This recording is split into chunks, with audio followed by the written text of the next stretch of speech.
Hello friends, हमने इससे पहले भारतीय साक्ष्य अधिनियम का अपना जो पहला इंडेक्सिंग वाला जो चैप्टर होता है, चैप्टर वाइज किस चैप्टर में क्या बताया गया है, वो पूरा कंप्लीट कर लिया था। अब हम इसके दूसरे पार्ट में चलेंगे। तो यहाँ हम कुछ डेफिनेशन क्लॉज को देखेंगे। उसमें कुछ चीज़ें बदल गई हैं जो आपको ABCD वाइज अल्फ़ाबेटिकल नंबर्स के वाइज दे दी गई हैं वो चीज़ें, ठीक है। और इसके प्रेम्बल में भी चीज़ें चेंज हुई हैं। ये एक्ट नंबर 47 हो चुका है। पहले का जो एक्ट नंबर था एविडेंस एक्ट का, वो एक्ट नंबर 1 था। और उसके प्रेम्बल में क्या बताया गया था? Consolidate, define and amend the provisions of Indian evidence act. ये वर्ड्स इस्तेमाल किए गए थे इंडियन एविडेंस एक्ट में। अब इसके प्रेम्बल में क्या बताया गया है? To consolidate and to provide general principle, general rules and principle of evidence for fair trial.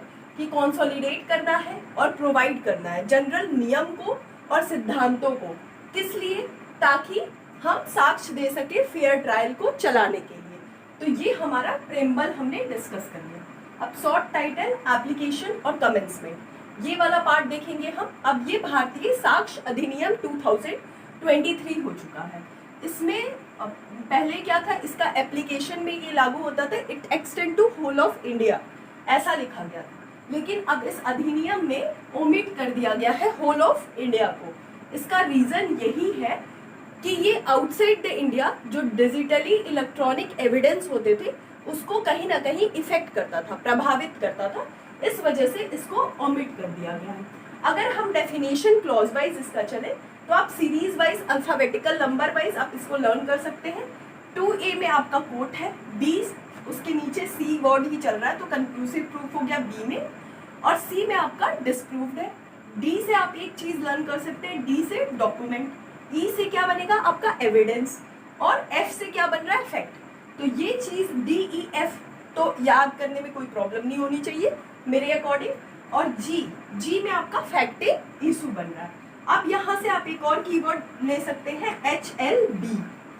H से आपका मे प्रिज्यूम, L से आपका सेल प्रिज्यूम, B से आपका कंक्लूसिव प्रूफ। तो HLB, DEF ये तीन आप जोड़ के पढ़ सकते हैं।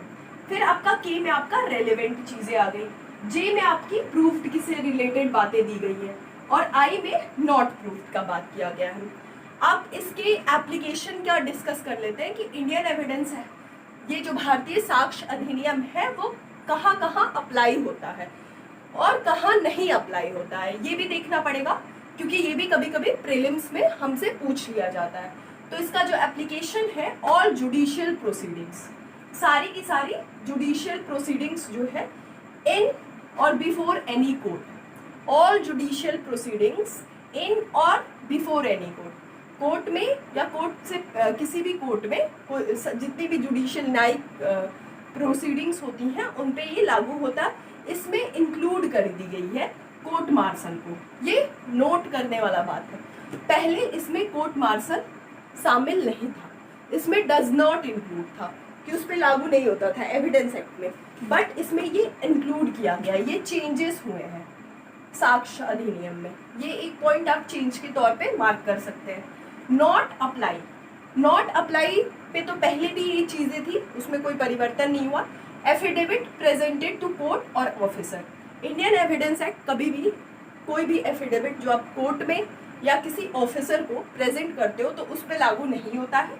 और प्रोसीडिंग बिफोर आर्बिट्रेटर, आर्बिट्रेटर के यहाँ कोई भी प्रोसीडिंग आप चलाते हो तो उस पर भी लागू नहीं होता है इंडियन एविडेंस एक्ट। तो ये एप्लीकेशन हमने देख लिया, इसका नॉट एप्लीकेशन देख लिया, प्रेम्बल हमने डिस्कस कर दिया,